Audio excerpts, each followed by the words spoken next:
Mohon penjelasan. Sudah sering saya jelaskan ini. Itu hadis Nabi. Kita nggak bisa lagi meragukan masalah itu. Hadis riwayat Imam Muslim. Nabi SAW mengatakan pada seorang sahabat, ayahku dan ayahmu di neraka. Nah, begitu penyampaiannya. Ya sudah, kita terima apa adanya kan.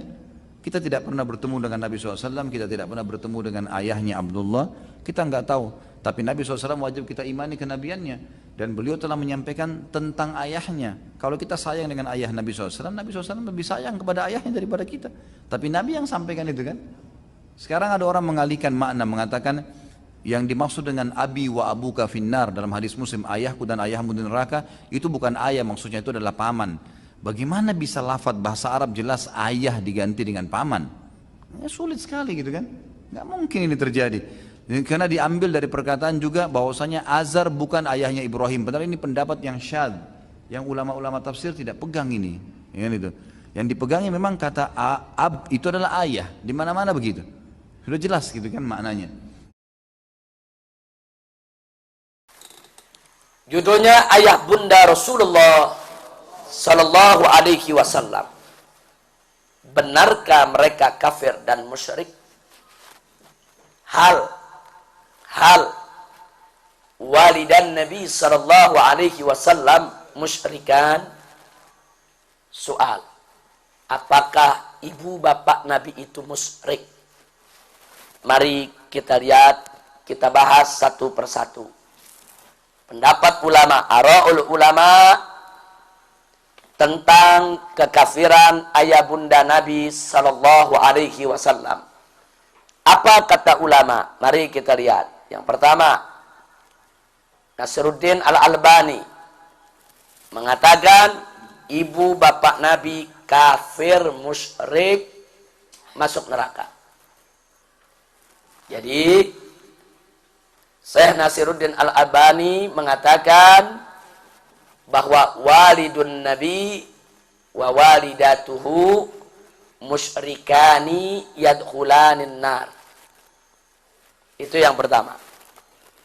Yang kedua, mengatakan ibu bapak Nabi ahli fatrah, sehingga tidak dihisab lagi. Maksudnya ahli fatrah, zaman kekosongan nubuwah. Dari zaman Nabi Isa sampai zaman Nabi ada kekosongan nubuwah, di mana Allah tidak mengutus Nabi, sehingga ada generasi manusia yang tidak sampai kepada mereka dakwah para Nabi. Yang demikian itu tidak akan dihisab oleh Allah, tidak akan diperhitungkan. Maka itu menurut Al-Imam Al-Munawi, ibu bapak Nabi min ahli fatrah, la yuhasaban, tidak dihisab. Yang ketiga, Al-Imam Ibnu Hajar Al-Asqalani mengatakan ibu bapak Nabi memang ahli fatrah, tapi tetap diuji di akhirat dan akan lulus dalam ujian untuk masuk ke dalam surga. Jadi ada ujian, artinya ada ujian, ada pertanyaan-pertanyaan. Nah, yang akan disampaikan tentang keyakinannya kepada Allah dan Rasulnya. Yang keempat, Al-Imam Fakhrul Razi. Al-Imam Fakhrul Razi berpendapat bahwa kedua orang tua Nabi adalah ahli millah Ibrahim. Ikut agama datuknya, yaitu agama Nabi Ibrahim yang hanif, yang lurus. Ini menurut Imam Fakhrul Razi. Kemudian menurut ahli sufi, al-mutasawwifun, mereka mengatakan ibu bapak Nabi dengan izin Allah melalui mukjizat Nabi dihidupkan kembali oleh Nabi dan masuk Islam. Setelah itu diwafatkan kembali. Ini pendapat ahli sufi. Perhatikan.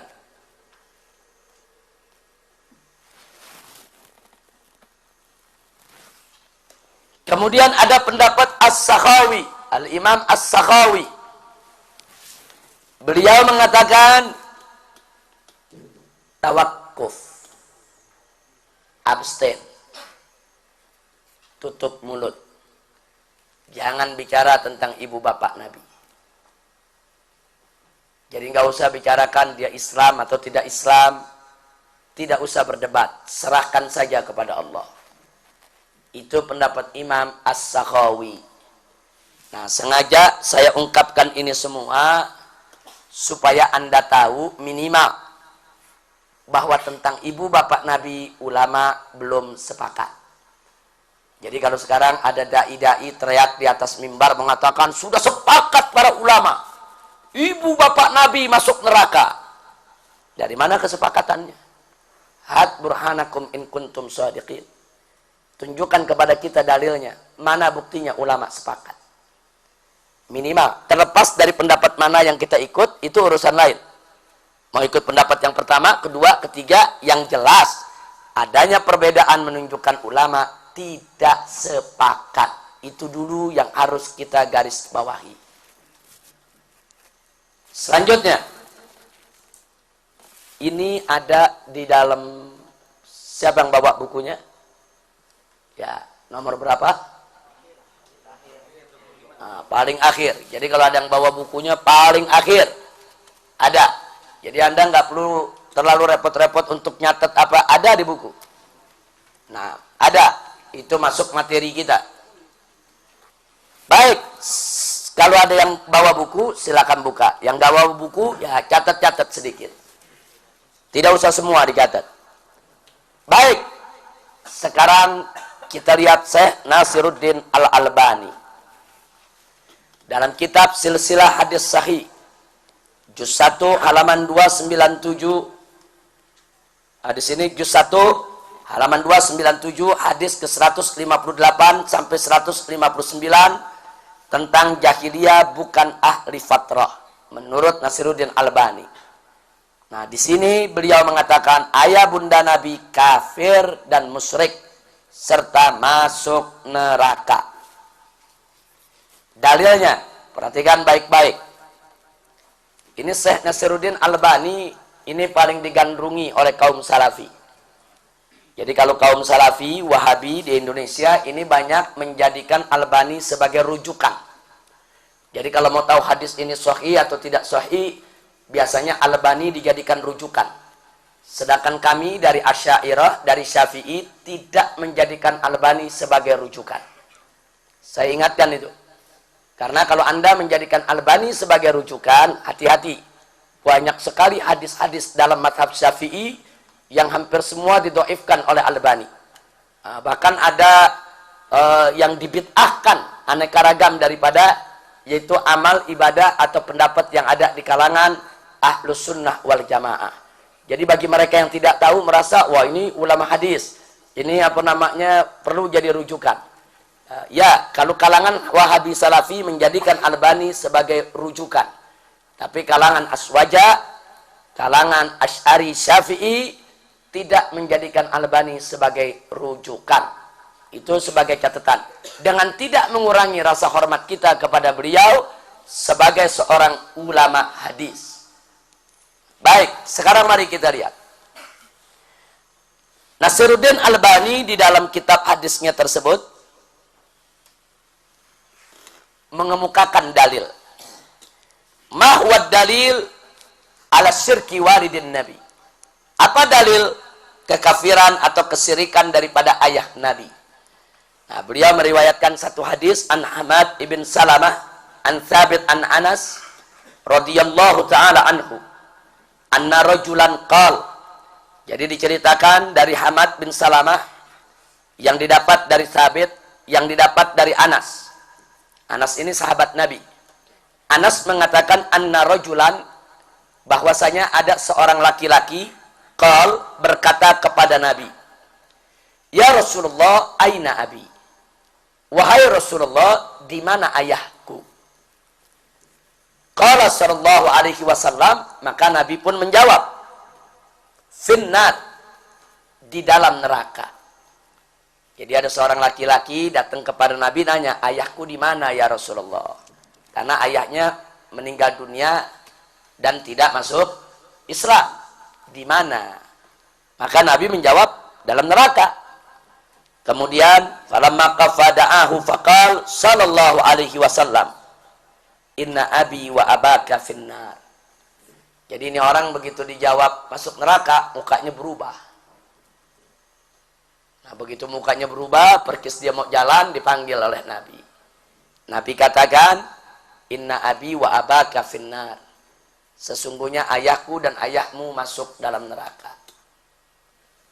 Jadi perhatikan di sini, jadi Nabi mengatakan ayahku dan ayahmu ada dalam neraka.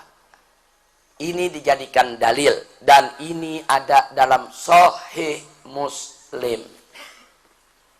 Jadi hadis sahih ini. Dan gak boleh kita tolak kesahihannya. Baik.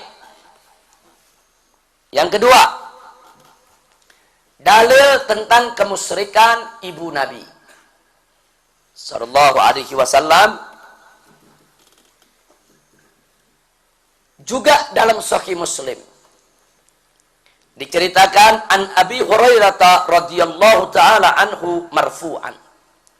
Dari ada hadis dari Abu Hurairah marfu, nilainya disandarkan kepada Nabi, di mana Nabi mengatakan istadzantu rabbi an astaghfira li ummi falam ya'dzan li.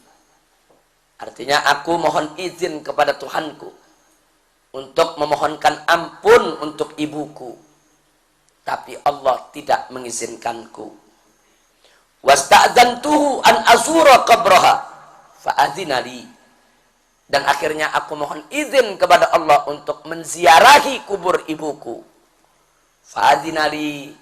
Maka kemudian aku diizinkan untuk menziarahi kuburnya. Wa fil hadis, di dalam hadis disebutkan annahu baka wa baka man haulah. Jadi ketika itu Nabi menangis dan para sahabat yang ada di sekitar Nabi juga menangis. Ini juga hadis Sahih Muslim. Karenanya walaupun kami tidak sepakat dengan kalangan Wahabi Salafi yang mengatakan ibu bapak Nabi masuk neraka, tapi kami tetap wajib menghormati pendapat mereka. Karena pendapat mereka ada dalil, ada dasar. Berdasarkan hadis sahih yang diriwayatkan oleh Imam Muslim. Itu dulu yang saya garis bawahi. Kita tidak sependapat bukan berarti kita harus menghina, yaitu pendapat orang. Hati-hati, perhatikan baik-baik. Kemudian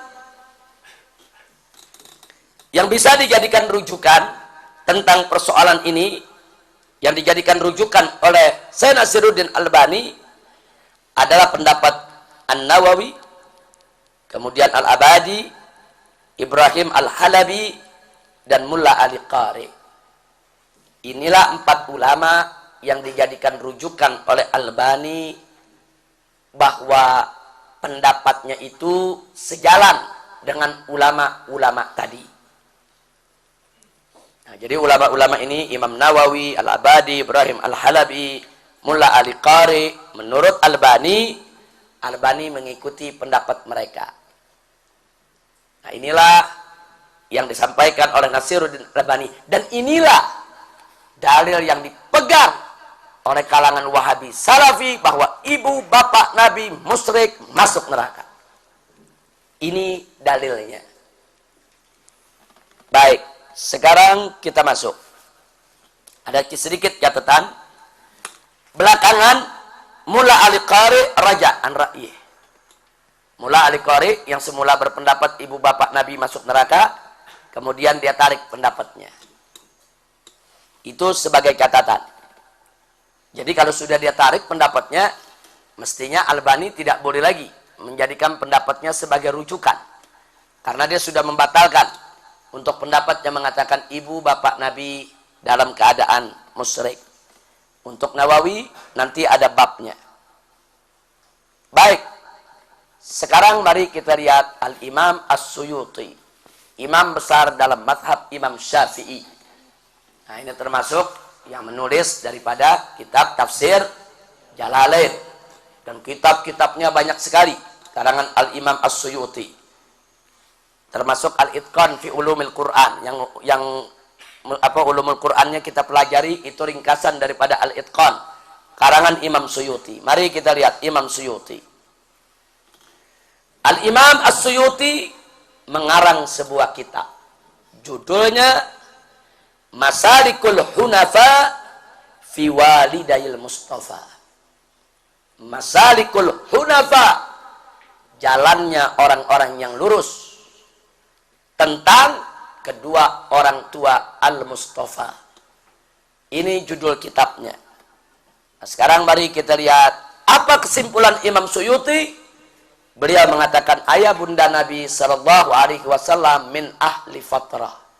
Termasuk ahli fatrah, tidak kafir, tidak musyrik, dan akan masuk ke dalam surganya Allah karena la yuhasabun, karena tidak akan dihisab. Mari kita lihat makna fatrahnya. Makna fatrah sebagaimana Allah firmankan dalam surat Al-Maidah ayat 19. Ya ahlal kitab, qad ja'akum rasuluna yubayyin lakum ala fatratin minar rusul. Fatrah. Nah, makna fatrah dalam ayat ini disebut fatrah. Nah, jadi kata fatrah itu memang ada di dalam Al-Qur'an.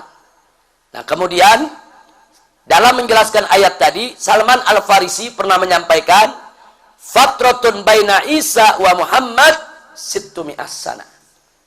Jarak masa kekosongan antara zaman Nabi Isa sampai zaman Nabi Muhammad ada 600 tahun. Jadi berdasarkan ayat dan hadis, memang masa fatrah itu ada. Apa arti fatrah? Masa kekosongan Nabi. Masa kekosongan dakwah. Nah, sehingga orang-orang yang hidup pada masa tersebut tidak dihisab. Baik, sekarang yang berikutnya. Jaminan ahli fatrah. Kita lihat Allah berfirman dalam surat Al-Isra ayat 15. Faqala ta'ala wa ma kunna mu'adzibina hatta nab'atha rasula. Tidaklah kami ini akan menyiksa siapa saja sehingga kami mengutus kepada mereka rasul. Jadi Allah yang udah jamin, Allah tidak akan menyiksa kaum yang mana saja yang rasul nggak datang kepada mereka. Allah tidak akan menyiksa kaum yang mana saja yang dakwah rasul tidak sampai kepada mereka. Ini jaminan dari Allah. Sehingga ahlu fatrah yang tidak sampai kepada mereka dakwah para nabi masuk dalam jaminan ini. Nah, kemudian diperkuat dengan surat Al-An'am ayat 131 ya, dengan tegas di sana bahwa Allah Subhanahu wa taala tidak akan menghancurkan suatu perkampungan dengan kezaliman.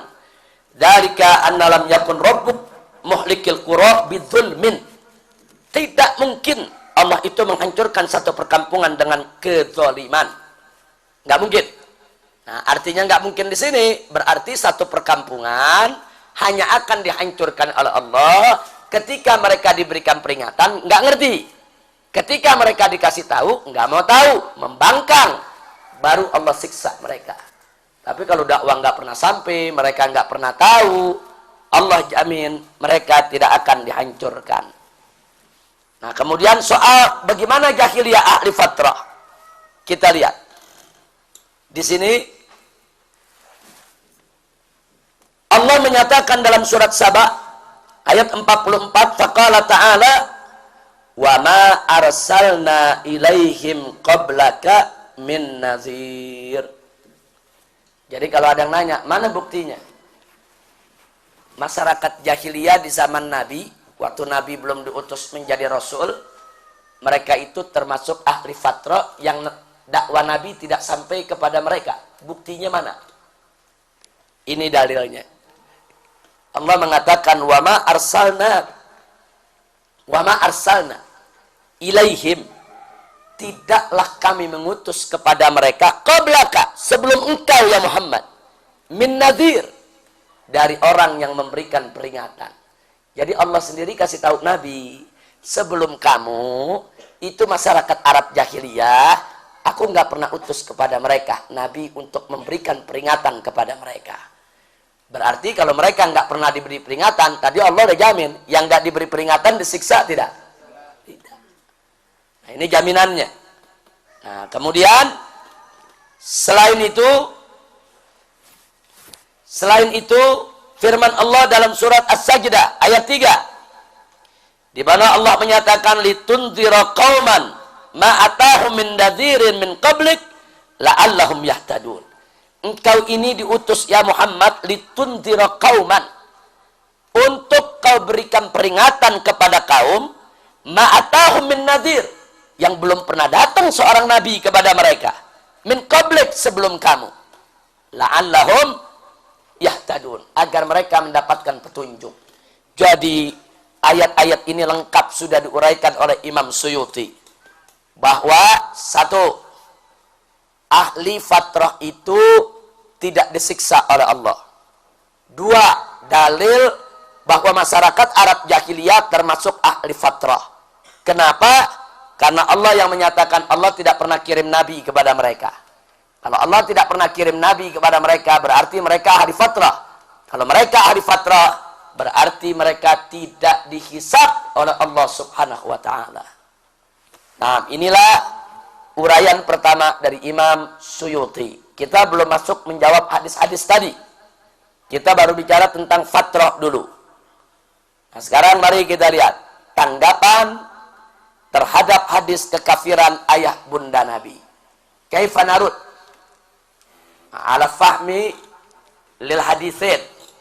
Bagaimana cara kita menanggapi pemahaman terhadap hadis yang dibawa oleh Nasiruddin Albani?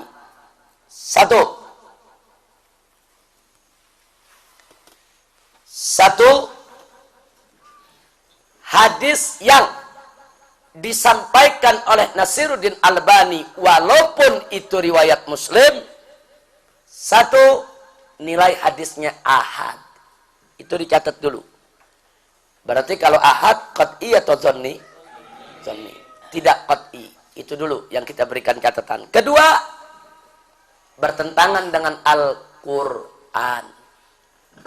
Loh, bertentangannya tadi sudah dijelaskan di dalam Al-Quran.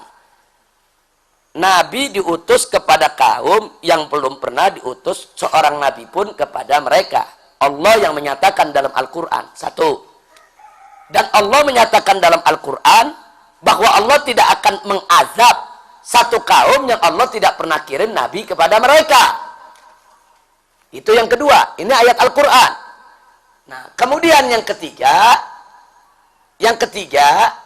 ayah ibu nabi itu hidup di zaman yang memang belum diutus seorang nabi kepada mereka.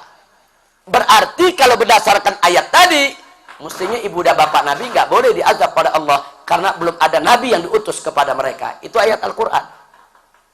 Nah, kalau ada hadis mengatakan ibu bapak nabi itu diazab, berarti hadis tadi bertentangan dengan Al-Quran. Pertanyaan saya, kalau ada hadis ahad bertentangan dengan Al-Quran, mana yang didahulukan? Al-Quran. Tapi jangan juga serta-merta Anda katakan, kalau gitu hadisnya dhaif. Nggak boleh. Inilah yang kalau kita pelajari ilmu hadis, kemarin itu ada hadis-hadis yang syadz. Hadis sahih tapi bertentangan dengan yang lebih kuat. Itu namanya syadz. Jangan kita bilang ini hadis bohong atau ini hadis palsu. Enggak boleh. Ini hadis sahih Muslim ada. Tapi karena maknanya bertentangan dengan Al-Quran, maka ada dua jalan. Pertama, hadis itu tidak boleh kita terima. Tanpa harus kita mengatakan dia palsu. Tidak usah dibicarakan, pinggirkan saja, ambil Al-Quran. Atau hadis itu harus ditakwilkan agar isinya tidak bertentangan dengan Al-Quran. Inilah yang nanti akan diambil oleh Al-Imam Suyuti, saudara. Makanya saya katakan tadi, kalau bertentangan dengan Al-Quran, jangan langsung dibilang hadis palsu. Belum tentu. Bisa jadi hadisnya sahih, paham kita yang palsu. Bukan hadisnya yang palsu. Artinya paham kita yang palsu, kita tidak bisa memahaminya. Nanti akan kita bahas. Yang kedua,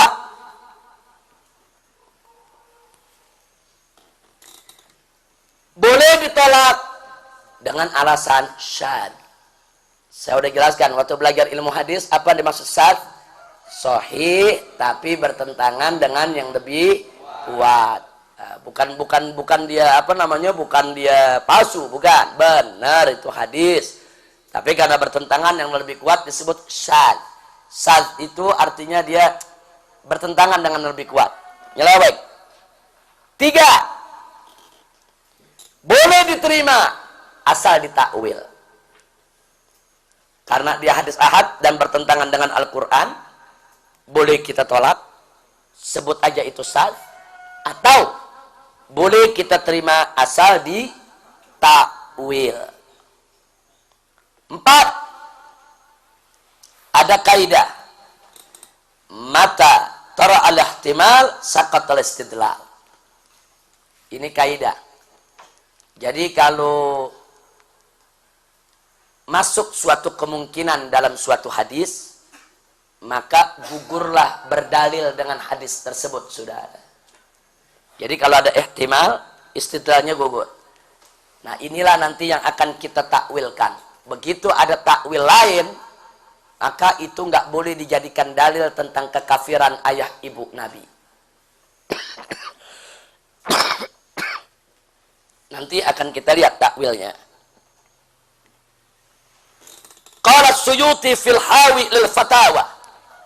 Ada Imam Suyuti mengatakan di dalam kitab Al-Hawi lil Fatawa, kumpulan fatwa-fatwa, juz kedua, halaman 218. Beliau mengatakan annahu laisa kullu haditsin fi sahihi Muslim yuqalu bi muqtadahu li wujudil mu'arid lahu. Jadi walaupun itu hadis riwayat sahih Muslim, tapi tidak berarti di sini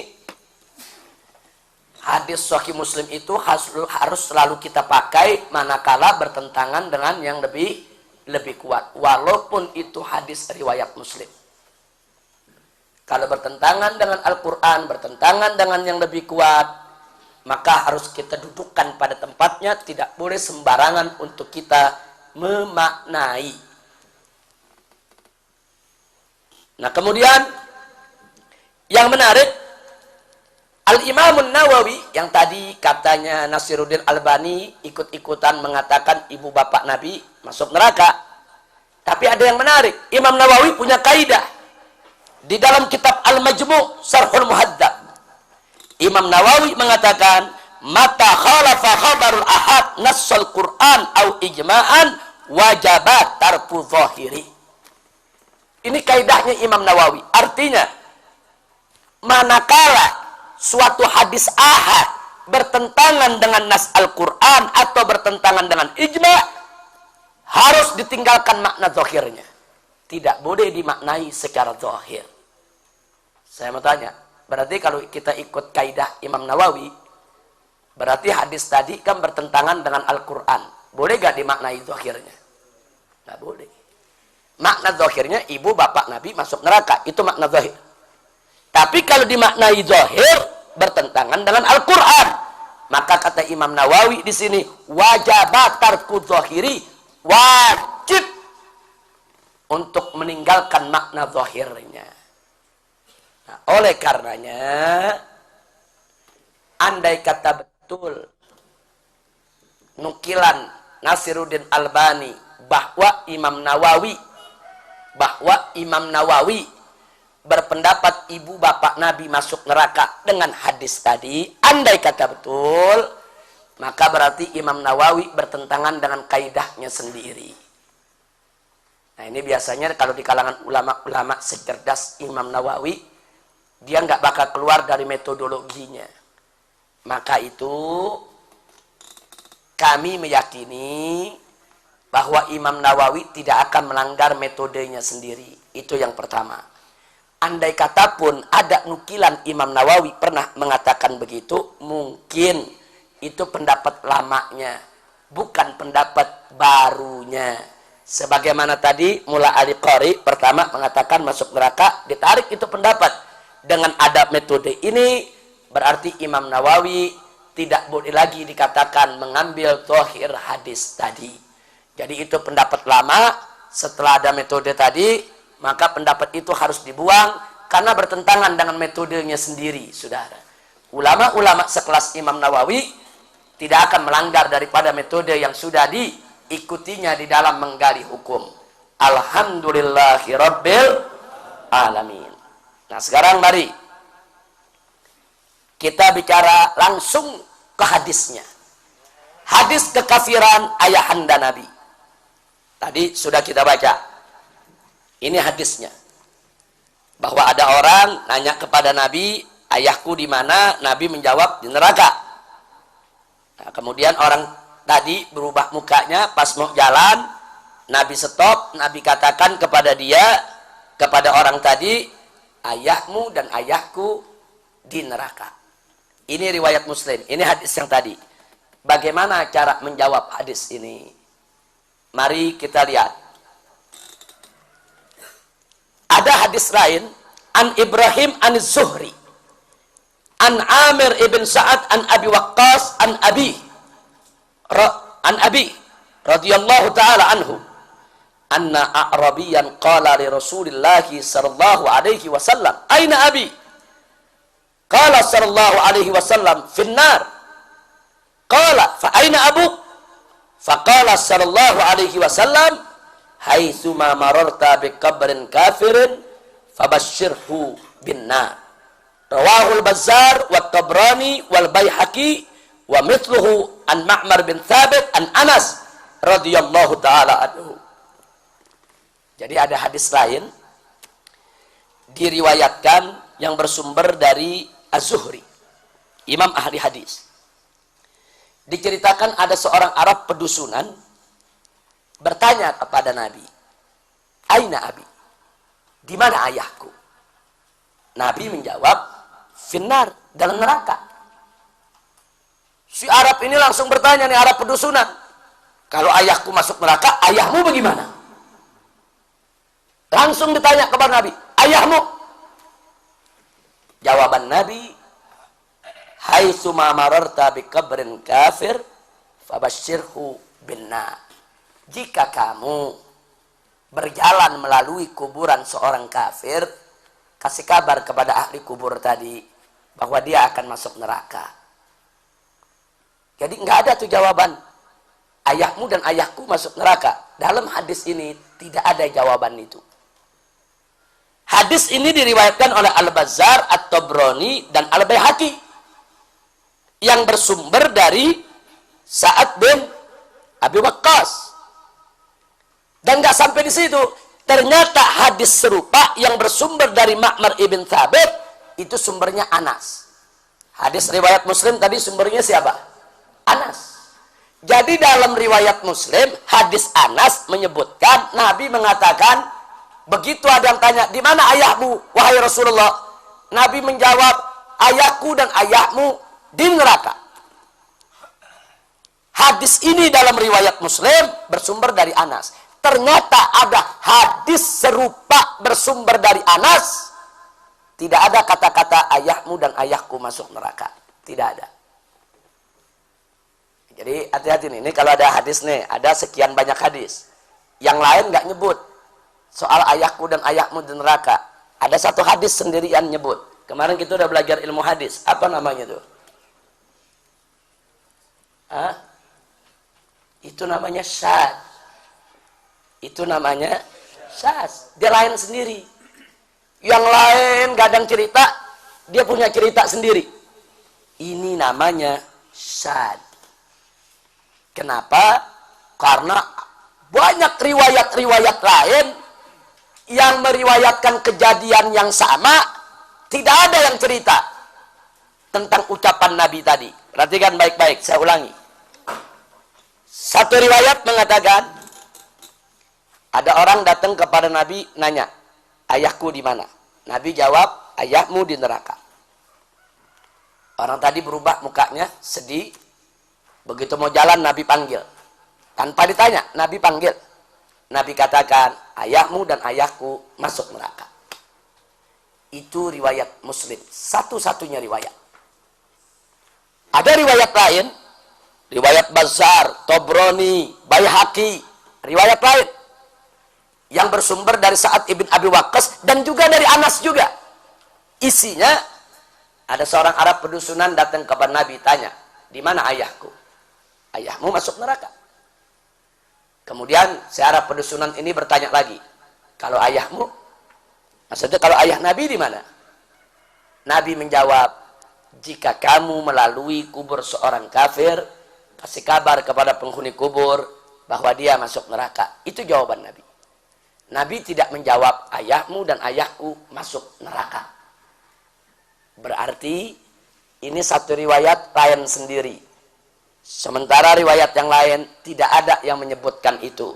Itu dalam konteks ilmu hadis disebut syadz.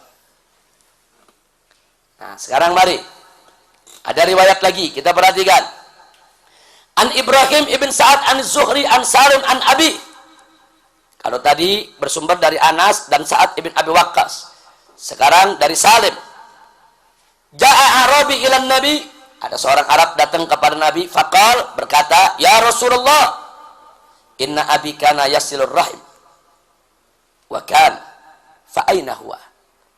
Wahai Rasulullah, ayahku dulu suka silaturahmi.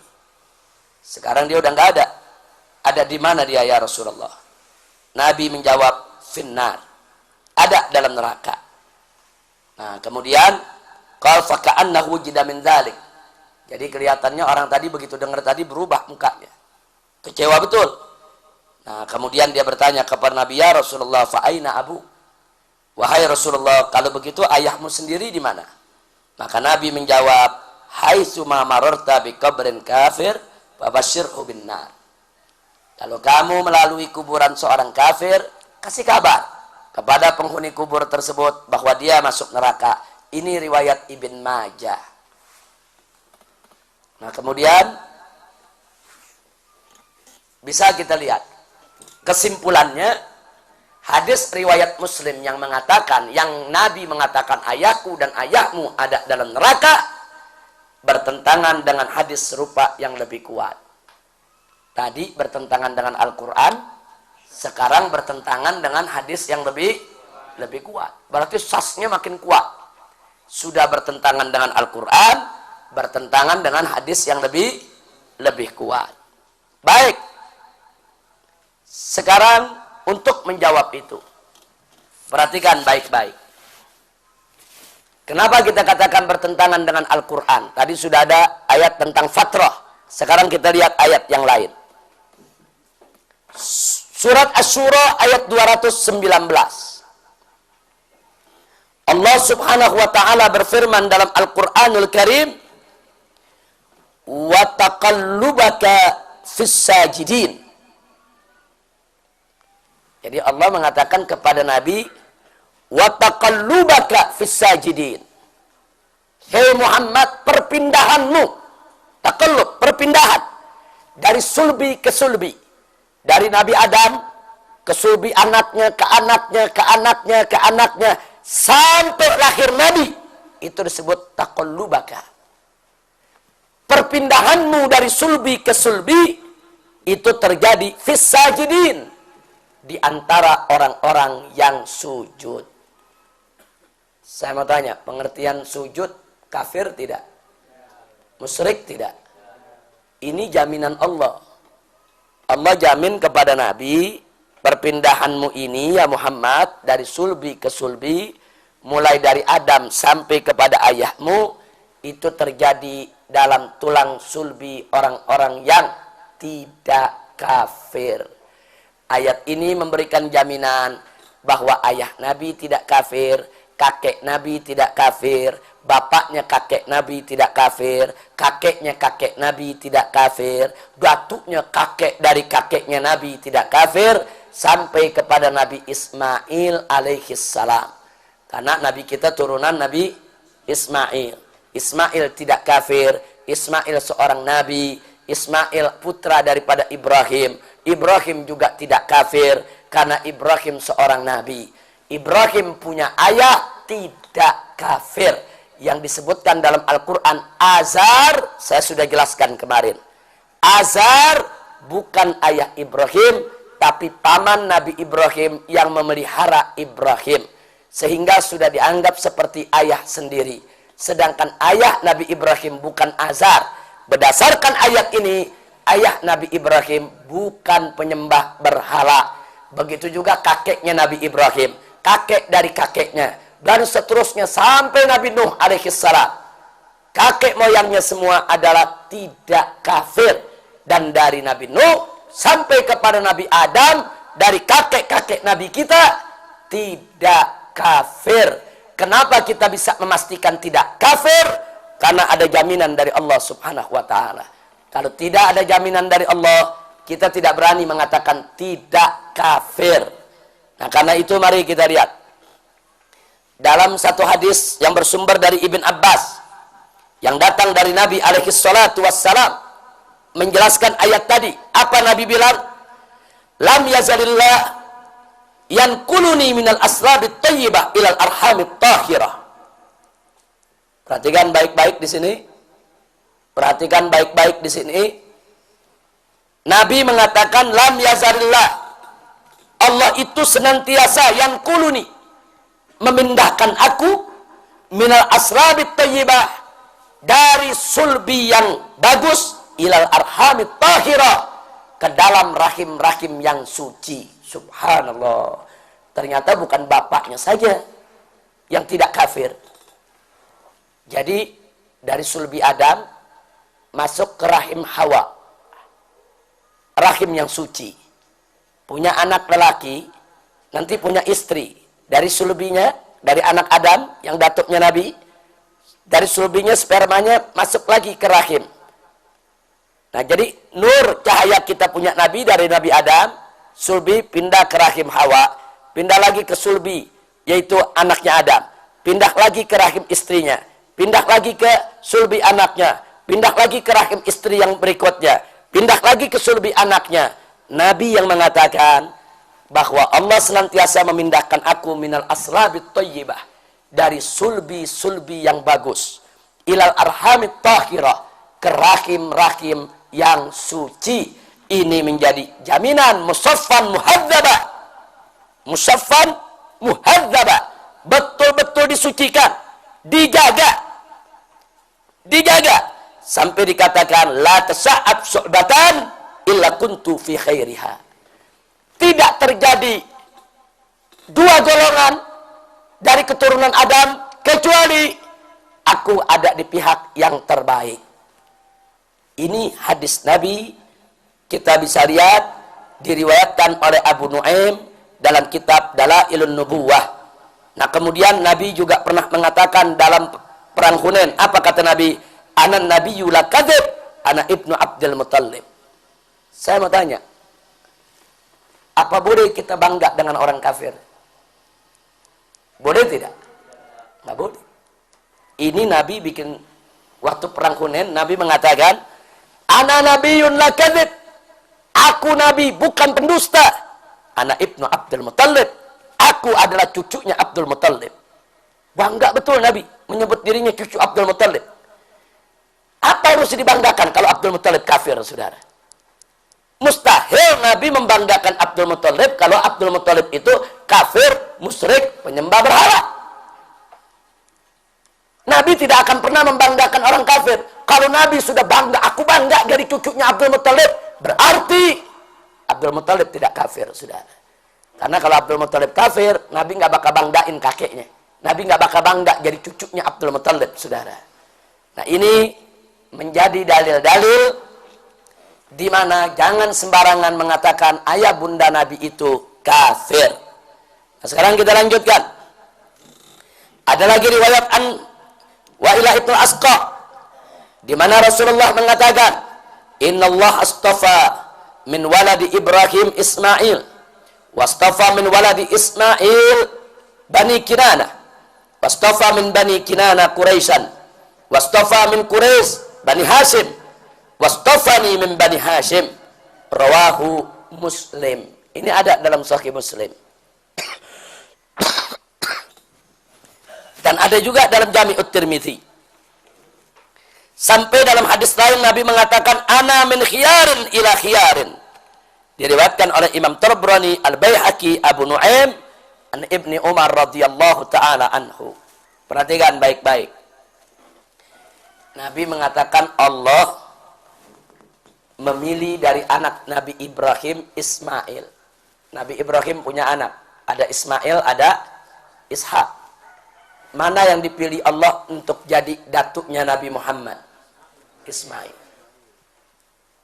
Jadi Nabi mengatakan Allah memilih dari anak Ibrahim Ismail yang dipilih. Dari Ismail yang Allah pilih adalah Bani Kinanah, anak keturunan Kinanah. Turunan Ismail banyak. Salah satunya adalah Bani Kinanah. Bani Kinanah yang dipilih oleh Allah untuk menjadi garis keturunan buat Nabi yang terakhir. Wastafa min Bani Kinanah Quraisy. Dari Bani Kinanah muncullah suku Quraisy. Nah, antara sekian banyak suku dari Kinanah, Allah pilih Quraisy sebagai garis keturunan untuk melahirkan Nabi terakhir. Kemudian wastafa min Quraisy Bani Hashim.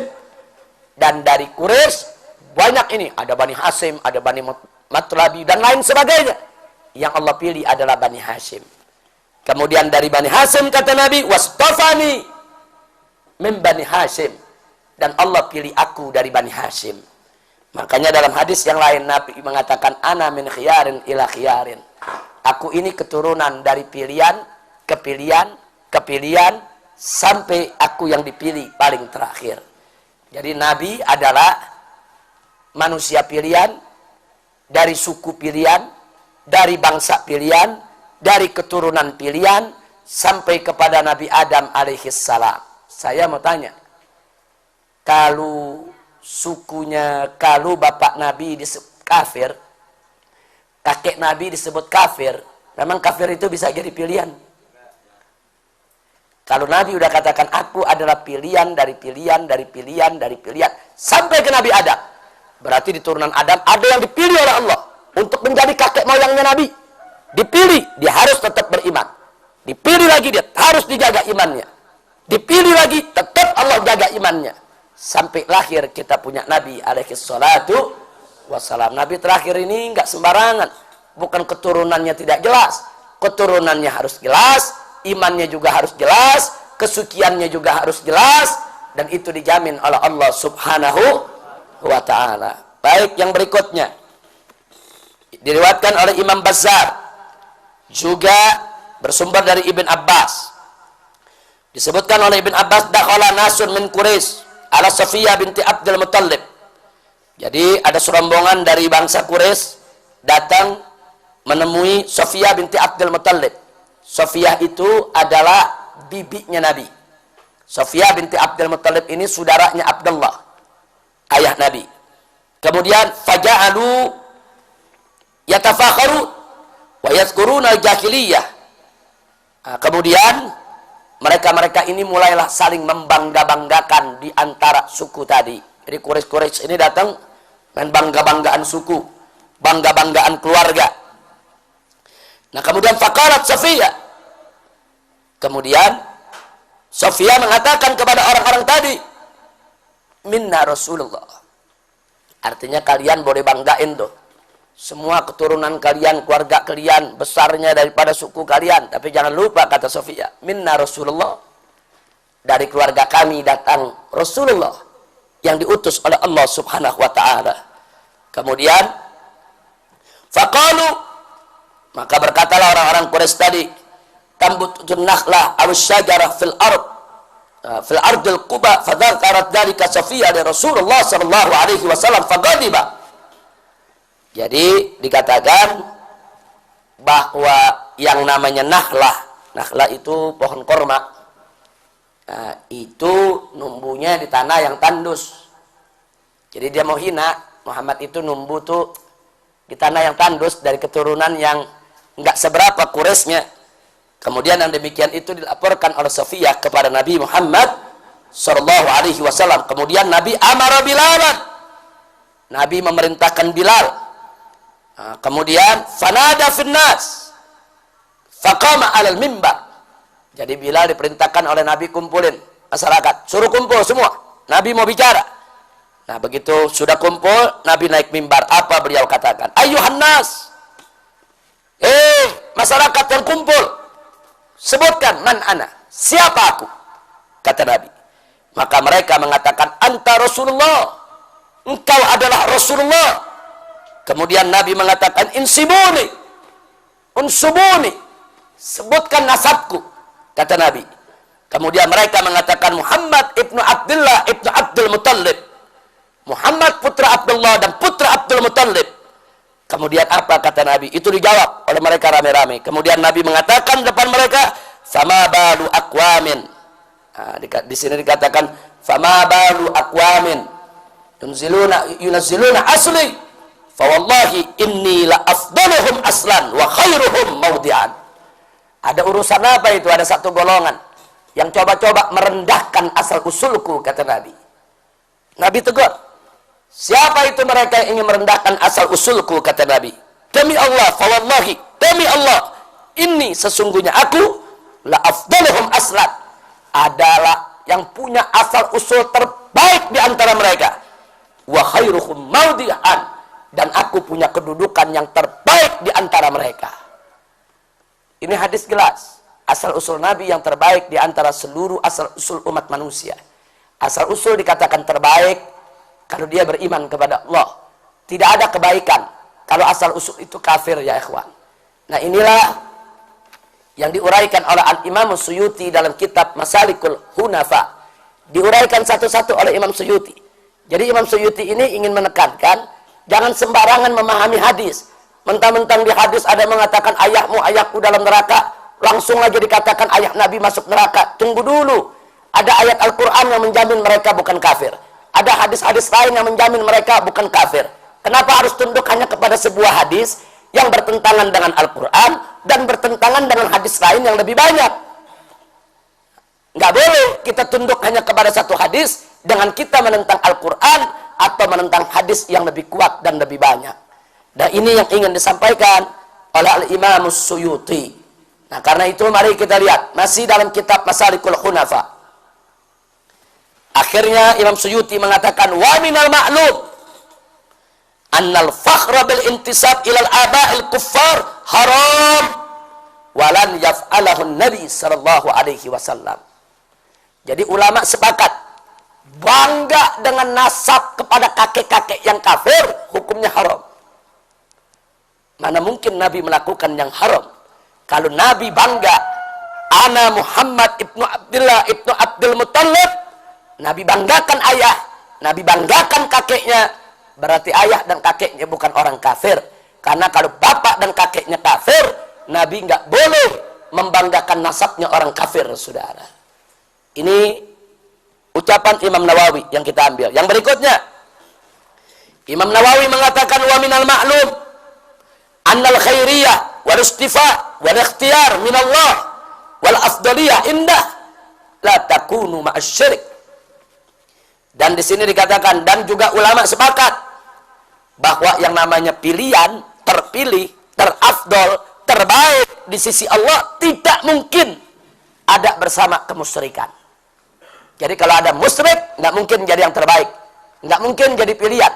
Jadi kalau hadis-hadis tadi mengatakan ada pilihan, terpilih, terafdol, terbaik, itu menunjukkan tidak ada kesyirikan di sana. Nah, kemudian yang berikutnya, Al-Imam Nawawi radhiyallahu taala anhu memberikan informasi yang menarik untuk kita. Beliau mengatakan, annahu lam turdihu sallallahu alaihi wasallam murdi'atun illa aslamat. Ada yang menarik. Tidak ada seorang pun perempuan yang menyusui Nabi kecuali dia masuk Islam. Yang menyusui Nabi ada 4. Pertama, ibunya yang meninggal dunia sebelum Nabi diangkat jadi Rasul. Tapi di sana ada Halimatus Sa'diyah, ada Thuwaibah dan Ummu Aiman. Halimah Sa'diyah, Thuwaibah, dan Ummu Aiman masuk Islam tiga-tiganya, saudara. Jadi Anda bisa lihat ada 3 ibu susuknya Nabi masuk Islam karena nyusuin Nabi. Nah, kalau yang nyusuin Nabi bisa masuk Islam dengan berkah nyusuin Nabi, apalagi yang ngandungin Nabi, saudara. 9 bulan dalam kandungannya. Dan pertama kali beliau yang nyusui anaknya. Sebelum Halimah Sa'diyah, ibu kandungnya dulu yang nyusui Nabi. Jadi kalau perempuan lain hanya karena nyusuin Nabi pada masuk Islam, Allah jaga. Jangan sampai ada ibu susuk Nabi yang kafir. Sampai ibu susu Allah jaga. Jangan sampai ada yang kafir. Apalagi ibu kandung yang punya rahim yang mengandung Nabi, tentu akan lebih dijaga oleh Nabi, oleh Allah Subhanahu wa ta'ala. Jadi Anda bisa lihat bagaimana kecerdasan Imam Suyuti menjawab satu persatu persoalan. Bagaimana dikupas satu persatu dalil oleh Imam Suyuti. Imam Suyuti ini bukan sembarang ulama besar dari kalangan mazhab al-Imam Syafi'i radhiyallahu ta'ala anhu. Baik, jadi sikap ulama tentang kekafiran ayah bunda Nabi. Mari kita lihat. Su'ilal Qadi Abu Bakar Ibn al-Arabi al-Maliki an rajulin qal inna aban Nabi sallallahu alaihi wasallam finnar fa'ajab inna man qala dhalik fahuwa mal'un. Jadi Qadi Abu Bakar Ibn al-Arabi al-Maliki itu dikasih tahu ada seseorang mengatakan bapaknya Nabi masuk neraka. Bagaimana tuh? Apa kata dia? Inna man qala dzalik fahuwa mal'un. Barang siapa yang mengatakan sedemikian rupa, maka dia mal'un, dilaknat oleh Allah. Jadi di sini Al-Imam Abu Bakar Ibn al-Arabi al-Maliki menolak, bahkan memal'unkan, melaknat orang yang mengatakan bapak Nabi masuk neraka. Berikutnya Al-Imam As-Suhaili fi Raudul Anf ba'da iradi hadis Muslim, setelah beliau uraikan hadis Muslim yang tadi, apa dikatakan oleh beliau? Wa laisa lana nahnu an naqulu dzalik fi abawaihi sallallahu alaihi wasallam. Kita ini tidak punya hak untuk mengatakan yang demikian itu, untuk mengatakan ibu Nabi kafir, ibu Nabi musyrik, bapak Nabi kafir, bapak Nabi musyrik. Kita tidak punya hak untuk bicara itu. Ini Imam Suhaili. Nah, kemudian mari kita lihat Tajuddin Al-Faqihi fil Fajr Munir. Beliau mengatakan Allahu a'lamu bihali abawaihi. Hanya Allah yang tahu tentang kondisi bapak dan ibunya Nabi. Intinya para ulama dari berbagai macam mazhab melarang umat Islam sembarangan bicara tentang ibu bapak Nabi, saudara. Apalagi mengkafir-kafirkan dan memusyrikkan mereka. Nah, sekarang baik. Kalau begitu, tadi kita katakan, dalil Quran sudah jelas. Ibu bapak Nabi tidak kafir, tidak musyrik. Dalil hadis lebih banyak menunjukkan ibu bapak Nabi tidak kafir, tidak musyrik. Lalu pertanyaannya, lalu bagaimana hadis Sahih Muslim yang mengatakan bapak Nabi kafir? Nah, tadi sudah saya katakan, satu, hadis tersebut boleh kita tolak tanpa kita komentari karena syadz, bertentangan dengan yang lebih kuat. Atau yang kedua, kita terima hadis tersebut. Kita terima hadis tersebut sebagai hadis sahih. Jangan ditolak, tapi ditakwil. Mari kita lihat takwilnya, saudara. Takwil hadisnya kita lihat. Kata ab dalam hadis kekafiran ayahanda Nabi mesti diartikan paman. Sebagaimana kata ab digunakan untuk kafir Azar, paman Nabi Ibrahim alaihissalam. Tadi saya sudah singgung.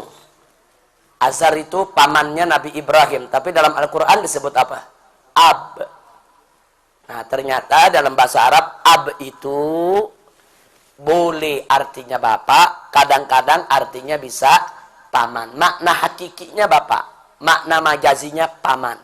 Paman juga boleh disebut ab. Nah, buktinya dalam Al-Quran, mari kita lihat surat Al-An'am ayat 74. Wa idh qala Ibrahim li abihi Azar. Tatkala Nabi Ibrahim berkata kepada ayahnya Azar, ayahnya. Jadi di sini katakan li abihi, secara bahasa ayahnya. Tapi kenapa kita artikan paman? Mari kita lihat ayat berikut. Nah, di sini Allah mengatakan wa makana istighfar Ibrahim li abihi illa an mau'idatin wa'adaha. Jadi Allah melarang Nabi Ibrahim tidak boleh mendoakan Azar. Karena Azar musyrik, kafir, tidak boleh didoakan. Dan di sini Allah sebut ab, ayah. Tapi yang menarik,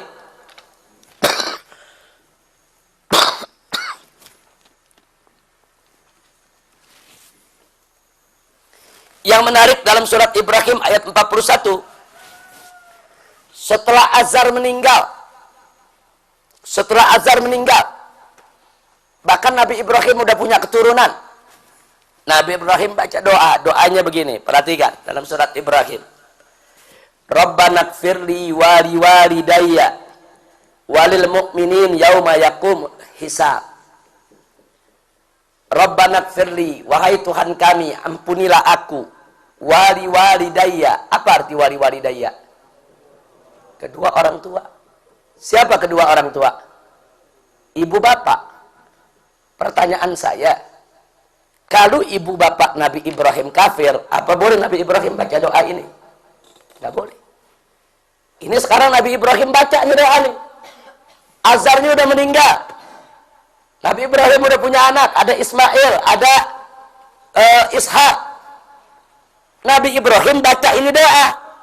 Rabbana gfirli wali walidayya. Ya Allah, ampuni kedua orang tuaku. Siapa kedua orang tua? Ibu dan bapak. Berarti ibu bapak Nabi Ibrahim itu kafir tidak? Ini menarik.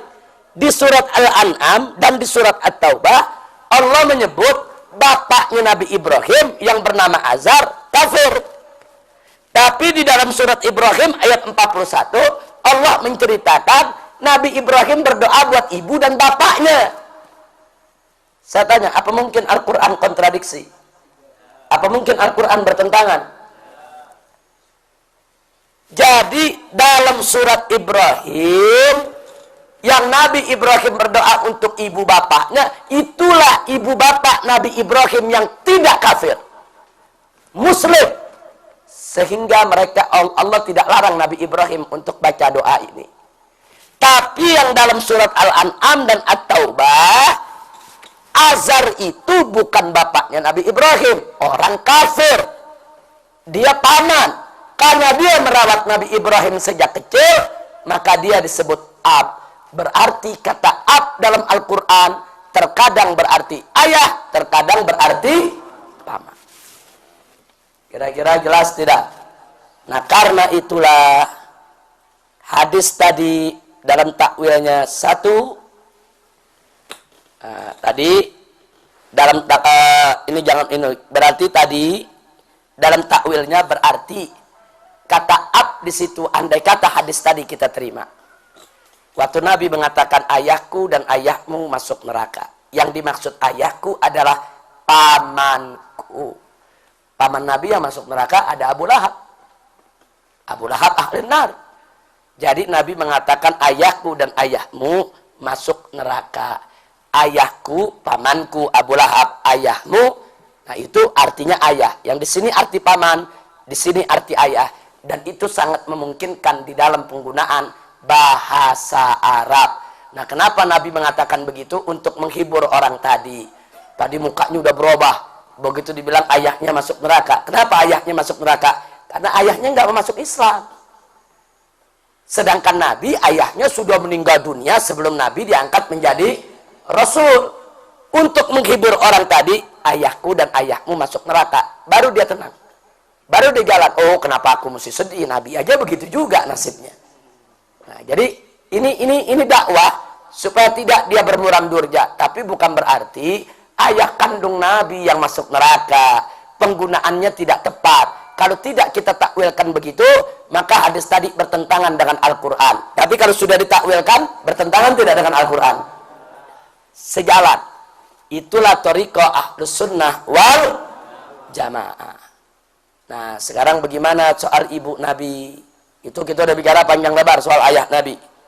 Kalau ibu Nabi singkat saja. Jadi tadi kan ada hadis soal ibu Nabi. Tadi kita udah baca. Nabi minta izin kepada Allah, mohon ampun buat ibunya. Diterima atau ditolak? Ditolak. Terus Nabi minta izin kepada Allah untuk ziarah kubur ibunya. Ditolak atau diterima?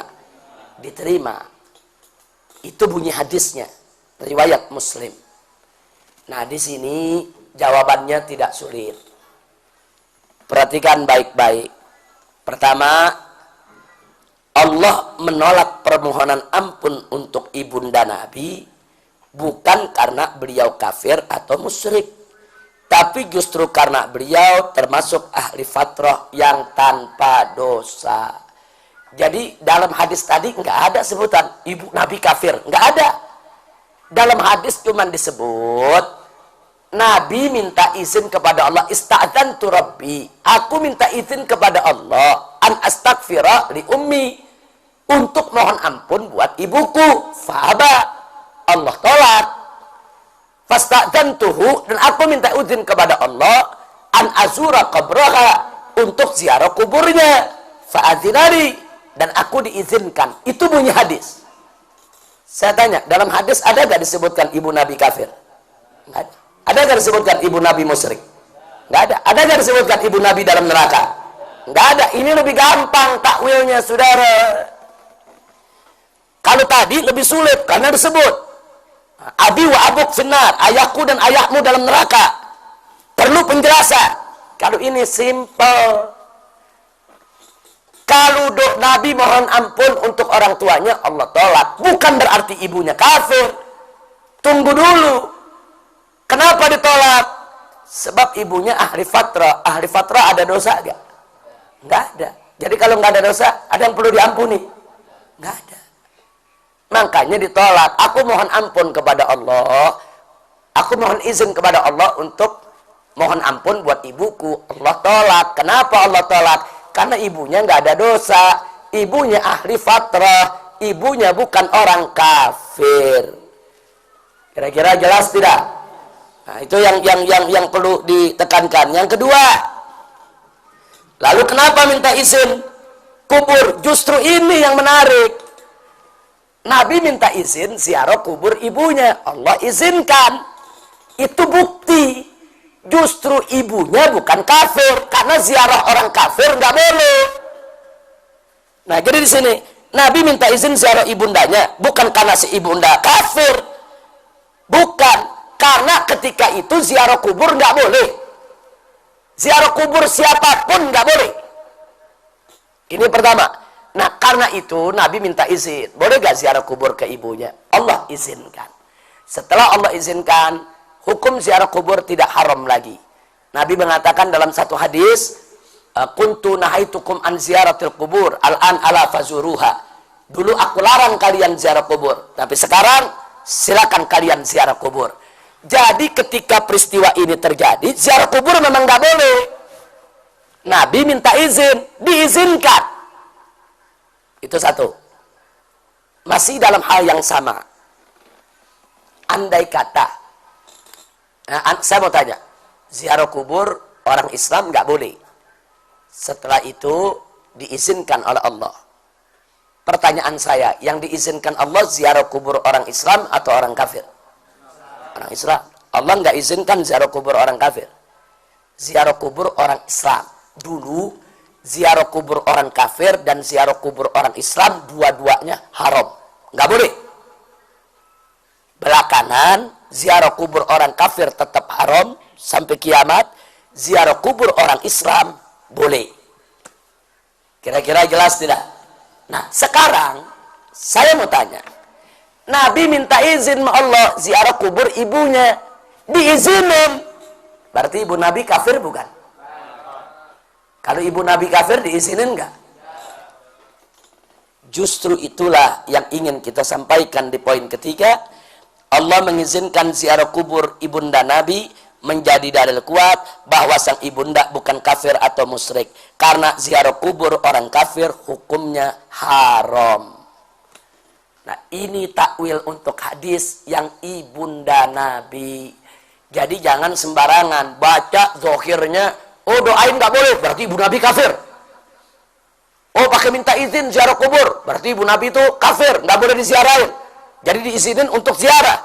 Ini terlalu naif cara mengartikan hadis dengan tidak melihat dalil-dalil yang lain, saudara.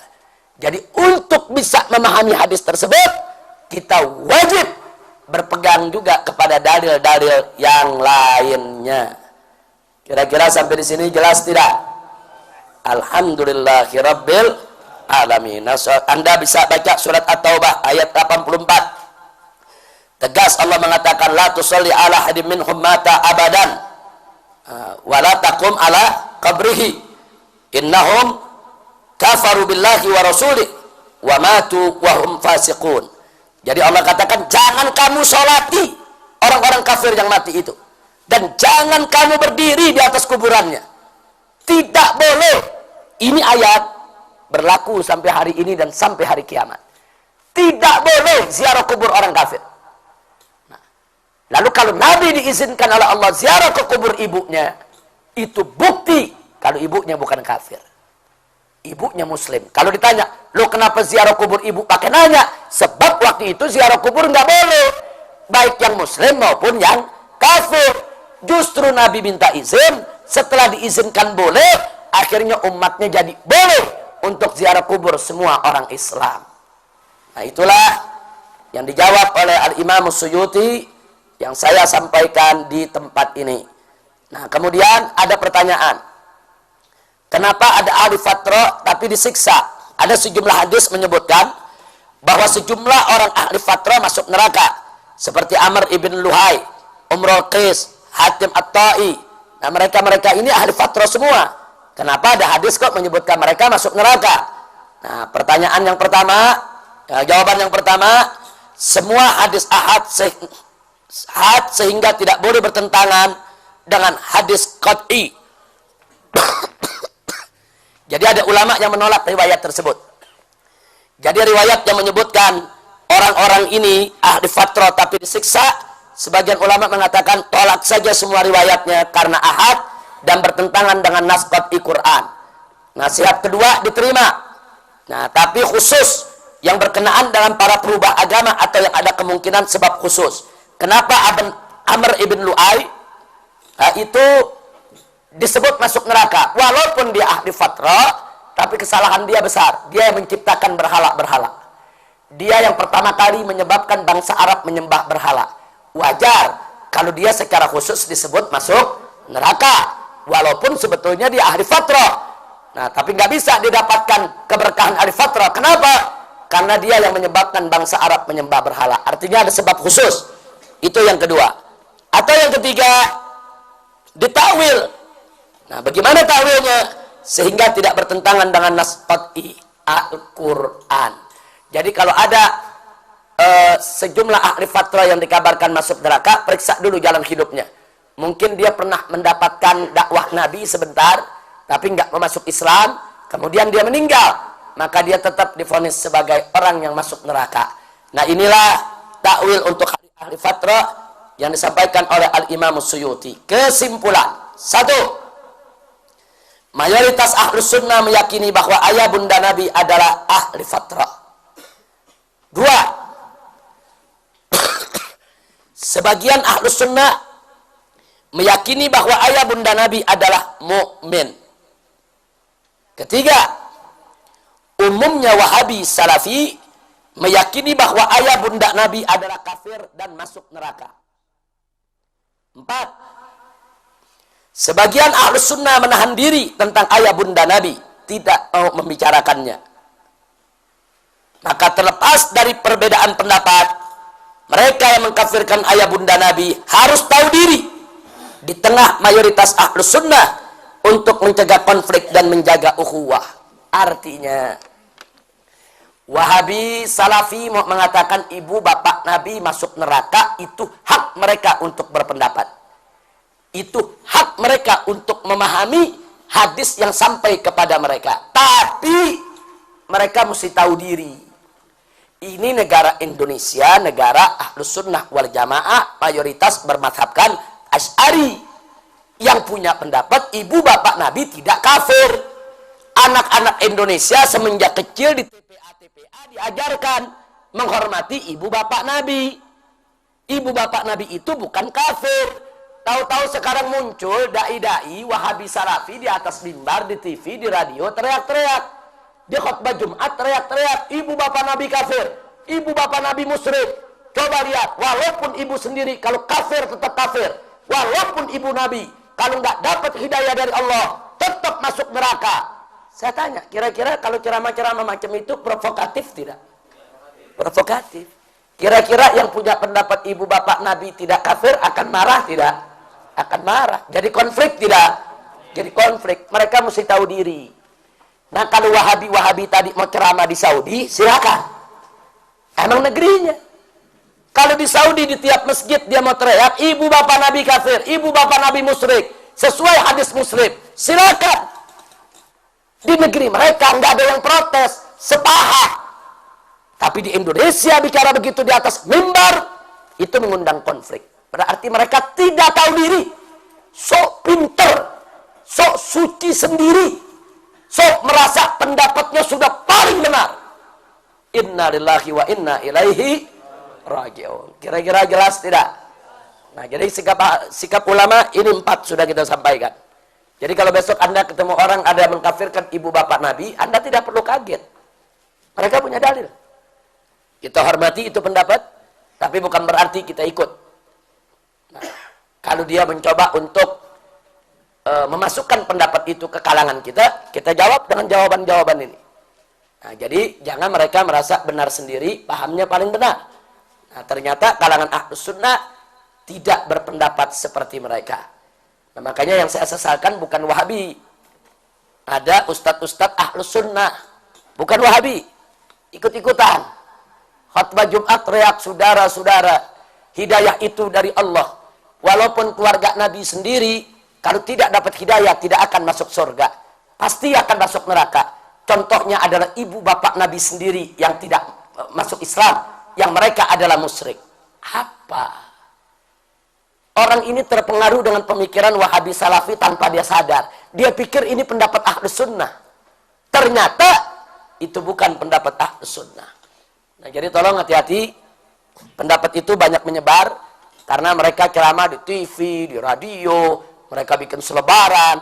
Udah gitu hadisnya Sahih Muslim lagi. Ya umat tertipu. Oh iya nih Sahih Muslim nih. Ini Ahlus Sunnah wal Jamaah nih. Nah, kalau begitu ibu bapak Nabi betul masuk neraka. Kalau begitu betul musyrik dan kafir. Tanpa kita sadari paham Wahabi masuk ke benak kita, saudara. Kira-kira jelas tidak? Nah, itulah pelajaran kita untuk hari ini.